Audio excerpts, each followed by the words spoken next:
سورہ یونس کے بارے میں چند باتیں ذکر کی جائیں گی۔ سورہ یونس یہ اللہ تبارک و تعالیٰ کے بہت مشہور پیغمبر گزرے، یہی وہ حضرت یونس علیہ السلام ہے کہ جب اللہ کی اجازت کے بغیر اپنے بستی سے چلے گئے تو اللہ تعالیٰ نے ان کو مچھلی کے پیٹ میں پہنچا دیا، اور پھر مچھلی کے پیٹ میں کئی رات تک ٹھہرے رہے۔ پھر یاد آیا کہ ہم سے غلطی ہوئی ہے، پھر اللہ سے معافی مانگی تو پھر مچھلی نے آپ کو باہر نکال دیا، یعنی مچھلی کے پیٹ سے بھی اللہ نے ان کو بچایا۔ یہ یونس علیہ السلام ہے، انہی کے نام سے یہ سورہ ہے۔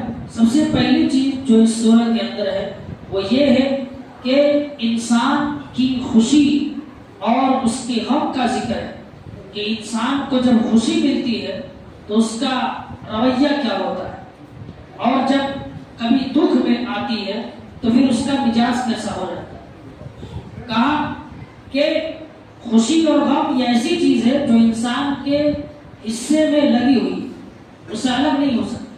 کبھی انسان خوش ہے تو کبھی غمی آتی ہے۔ کہا کہ اللہ تبارک و تعالیٰ نے مثال بیان کی، کہا کہ جب مصیبت میں ہوتا ہے تو ایسا شخص مجھے پکارتا ہے۔ کون؟ کافر آدمی جو اللہ کا انکار کرتا ہے، جب کسی مصیبت میں پڑتا ہے تو ہم کو پکارتا ہے۔ اسی طرح جب مصیبت ٹل جاتی ہے، ختم ہو جاتی ہے، تو پھر تکبر کرنے لگتا ہے اور ہمیں بھول جاتا ہے۔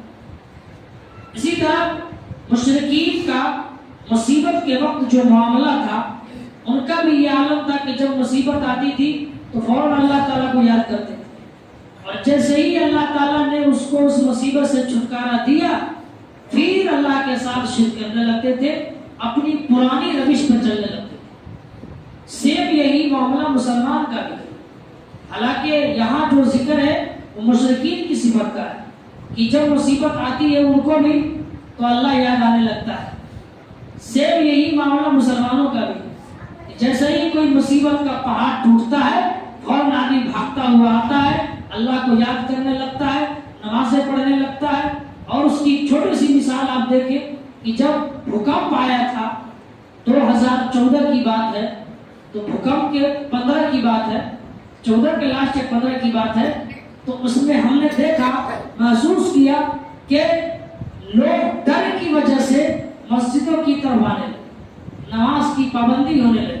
لیکن جیسے جیسے حالات نارمل ہوئے، پھر جیسی زندگی پہلے چل رہی تھی ویسا ہی ہو۔ تو یہ حالت اللہ نے مشرک کی بتائی، جو اللہ کو مانتا نہیں ہے، اس پر بھی مصیبت آتی ہے تو اللہ کو پکارتا ہے اور یہ کہتا ہے اے اللہ اس مصیبت سے نکال دے، لیکن جیسے ہی مصیبت ختم کہتا ہے اللہ تعالیٰ کو پھر چھوڑ دے، پھر اپنا کام اسٹارٹ۔ تو یہی معاملہ مسلمان کے ساتھ بھی ہے کہ مسلمانوں میں ایسے کچھ لوگ ہیں، جب مصیبت آتی ہے تبھی اللہ کو یاد کرتے ہیں، اور جب مصیبت نہیں آئی رہتی ہے تو جیسے تیسے اپنی زندگی گزارتے ہیں۔ حالانکہ زندگی کا یہ اصول نہیں ہے، ہمیشہ ہر وقت اللہ کو یاد کرتے رہنا چاہیے۔ اسی طرح دوسری جو بات ہے اس سورہ کے اندر، اللہ تعالیٰ نے ہماری زندگی کو تشبیہ دی، اور تشبیہ دی کس سے؟ بارش کے پانی سے۔ بارش جب ہوتی ہے تو مردہ زمین بھی تازہ ہو جاتی ہے، گھاس نکلنے لگتا ہے، ہریالی دکھنے لگتی ہے، پھل فروٹ میں طاقت آ جاتی ہے، کسان کے چہروں پہ خوشیاں آ جاتی ہیں، اور اس کو ایسا لگتا ہے کہ اس بار فصل بڑھیا ہو، اس بار اللہ ہم لوگ کو دے گا۔ لیکن اچانک پھل کاٹنے کا وقت ہے، کٹنے والا ہے، 2-3 دن باقی ہے، آندھی آئی، طوفان آیا اور سارا کا سارا تباہ و برباد ہو۔ یہ مثال اللہ نے دی ہے زندگی کی، کہ ایسا ہی زندگی کا معاملہ ہے۔ اللہ نے یہ زندگی دی ہے تو اس میں اللہ نے ہریالی رکھی ہے، اس میں اللہ نے بہت ساری چیزیں ہمیں دی ہیں کہ ہم ان چیزوں کے چکر میں رہتے ہیں، اور اچانک موت آتی ہے، سارا قصہ تمام کر جاتا ہے۔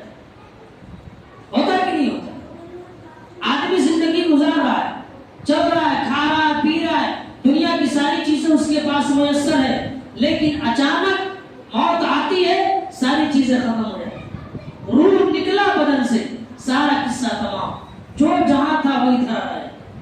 تو اللہ نے ایک مثال دے کر کے بتایا کہ دیکھو کس طرح بارش جب ہوتی ہے تو پودے اٹھتے ہیں، لہلہا اٹھتے ہیں، کسان کو یقین ہوتا ہے کہ اس بار پھل ہوگا، لیکن اللہ تعالیٰ طوفان بھیجتا ہے، تباہ و برباد کر دیتا ہے۔ اس لیے زندگی اگر ملی ہے تو اس کو غنیمت سمجھتے ہوئے اللہ سے کبھی غافل نہیں ہونا چاہیے۔ اسی طرح جو تیسری چیز ہے وہ یہ ہے کہ اللہ تبارک و تعالیٰ نے مشرکین کو چیلنج کیا۔ چیلنج اس معنوں میں کیا کہ جب قرآن آپ صلی اللہ علیہ وسلم پڑھتے تھے تو یہ لوگ کہتے تھے یہ اپنے سے کھوڑ کے بنا کے بتا رہا ہے، اس کے اوپر جادو ہوتا ہے، یہ جادوگر ہے، یہ مجنون ہے، یہ کوئی کہیں سے لاتا ہے، بناتا ہے اور بنا کر کے سب کو سناتا ہے۔ تب اللہ تعالیٰ نے چیلنج کیا اور 3 مقامات پر اللہ نے چیلنج کیا۔ سب سے پہلے اللہ نے کہا اے مشرکین، اگر تمہیں اس بات میں یقین نہیں ہے، تم اگر اس بات کو نہیں مانتے کہ قرآن اللہ کا کلام ہے تو اس جیسا قرآن بنا کر کے لا کے دکھاؤ۔ تم تو عربی کے ماہر ہو، عربی زبان تمہاری مادری زبان ہے، تم نے اسی زبان میں اپنی زندگی گزاری ہے، چلو اس جیسا قرآن بنا کے دکھاؤ۔ صاحب شانت ہو گئے۔ پھر اس کے بعد جب اس طرح کی باری آئی تو قرآن نے ایک جگہ اور چیلنج کیا کہ ٹھیک ہے قرآن نہیں بنا سکتے مت بناؤ، اس جیسا قرآن نہیں پیش کرتے مت پیش کرو، چلو 10 سورت لے کے آؤ، 10 سورت، قل فاتوا بعشر سورۃ، 10 سورہ بنا کے لاؤ اس جیسا، وہاں بھی نہیں بنا سکتے۔ تب پھر لاسٹ میں ایک اور جگہ اللہ نے کہا کہ فاتوا بسورۃ من مثلہ، ایک سورہ بنا کر کے دکھاؤ، سورہ کوثر سب سے چھوٹی سورہ، اس جیسی بھی ایک سورہ تم بنا کر کے دکھاؤ۔ عربی کو تم اچھی طرح جانتے ہو، اس کے گرامر کو جانتے ہو، ہر اعتبار سے تم ماہر ہو، چلو بنا کر کے دکھاؤ۔ اگر تمہیں یقین نہیں ہے کہ اللہ کا یہ کلام نہیں لا سکتے، اور یہاں تک کہا کہ صرف بنا نہیں سکتے، تم جس کا سپورٹ لینا چاہتے ہو لے لو، جس کو بنانا چاہتے ہو بنا لو، سب مل کر کے بنا کے دکھاؤ، لیکن کسی سے نہیں ہو سکتا۔ اس کا یہ صاف مطلب ہے کہ یہ قرآن کسی ویکتی کا نہیں ہے، کسی انسان کا نہیں ہے، کسی نبی کا نہیں ہے، بلکہ اللہ کا کلام ہے جو اپنے حبیب جناب محمد رسول اللہ کو اللہ نے دیا۔ اس لیے ہمارا اس بات پہ یقین ہونا چاہیے۔ امام احمد بن حنبل بہت بڑے امام گزرے ہیں، ان کو صرف جیلوں میں اس لیے پیٹا جاتا تھا، ان کو کہا جاتا تھا کہ کہو قرآن مخلوق ہے، اللہ کا کلام نہیں ہے، اس بات کا اقرار کرو۔ لاکھ کوڑے کھائے، بدن چھلنی ہو گیا، لیکن اقرار نہیں کیا، اور اس بات پر رضامند نہیں ہوئے کہ اللہ تعالیٰ کا کلام مخلوق ہے۔ مخلوق کا مطلب انسان کی ایجاد ہے، کسی انسان نے بنایا، جبکہ ہمارا یقین ہے یہ انسان کا کلام نہیں ہے، اللہ کا کلام ہے۔ اسی طرح اللہ تبارک و تعالیٰ نے جو چوتھی بات اس میں ذکر کی ہے وہ یہ ہے کہ نبی صلی اللہ علیہ وسلم بھی اپنی ذات کے لیے نفع اور نقصان نہیں پہنچا سکتے۔ یہ عقیدے کی بہت بڑی بات ہے۔ ہم لوگ بہت آسانی سے کسی سے ڈر جاتے ہیں، پھونک مار دے گا تو کچھ ہلا دے گا، تو کچھ ہمیں اڑیا دے گا، یا کچھ لا کے پڑوا کے ہمارے گھر میں پھونک دے گا، ہمارا گھر تباہ ہو جائے گا، یہ ہو جائے گا، وہ ہو جائے گا۔ اس طرح کی بہت سارے بدعقیدگی ہمارے معاشرے میں گھر گھر میں ہے۔ ابھی ایک صاحب نے فون کیا کہ گھر کا ادگھاٹن کرنا ہے، تو ٹھیک ہے دعا کرانا ہے، دعا کرا دیں گے، اینٹیں رکھ دیں گے۔ تو کہہ رہے ہیں کہ میں پہلے سے وہ مریض ہے، 4 وکیل ہلائے تو وہ ہلائے کو ہم کر ای تک کام ہمارے سے نہ ہو، یہی کے خلاف ہم تقریر کرتے ہیں، ہمیں یاد اب اتنا سنا تک اچھا ٹھیک ہے ہم فون کریں گے تو آئیے گا، وہ دوبارہ فون لیں گے، ہم بھی انتظار میں تھے، پہنچانے والا ہے۔ تو کہنے کا مطلب یہ ہے کہ اس کا یہ بنیادی ایک چیز جو اس نے ذکر کیا وہ یہ کہ ہمارا یہ زمین ہے نا بڑا گڑبڑ ہے، یہ چین سے ہم نے کوئی نہ رہے، یعنی زمین میں ہمارا خراب، یہ جگہ یہ خراب، یہی بات ہے۔ تو اس کے ذہن میں یہ بات بیٹھی ہوئی ہے کہ یہ جگہ صحیح نہیں ہے، اگر گھر بھی بنا رہے ہیں اس میں کیلا کھٹی نہیں ہلائیں گے، اس کو نہیں پھکوائیں گے، نہیں بنوائیں گے تو ہم لوگ چین سے نہیں رہیں۔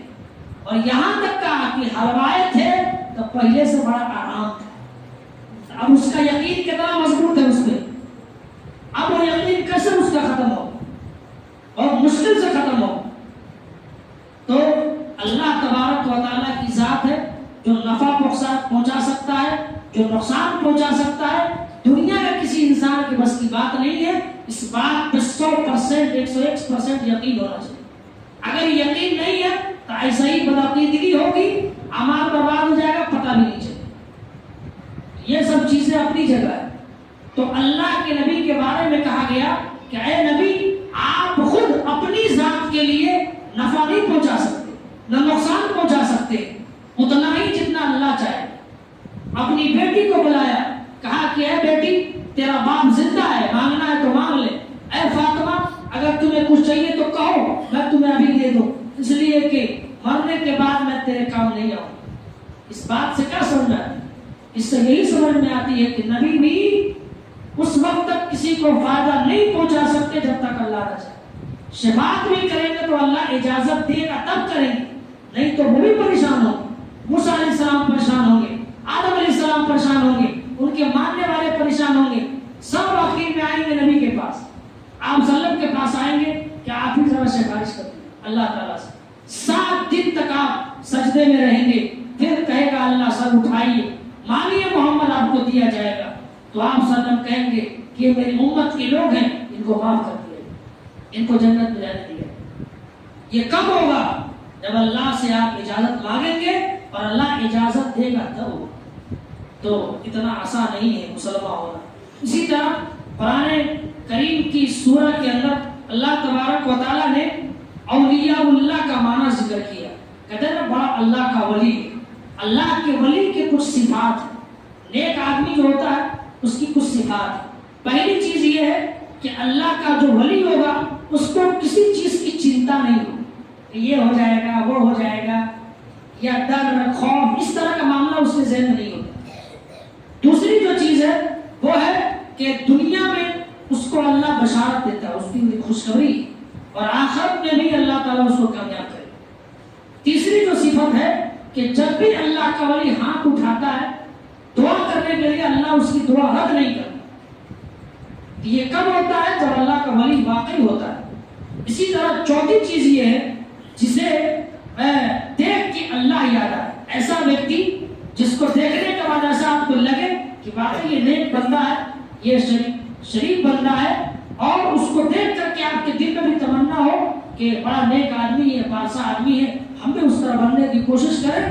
تو یہ سب اولیاء اللہ کی صفات ہے، ایک اچھے آدمی کی صفات ہے جس کو اللہ نے اس آیت کے اندر ذکر کیا ہے۔ اسی طرح قرآن کریم، اس سے پہلے بہت ساری باتیں ذکر کی گئی ہے خطبہ میں کہ قرآن کریم کس لیے آیا۔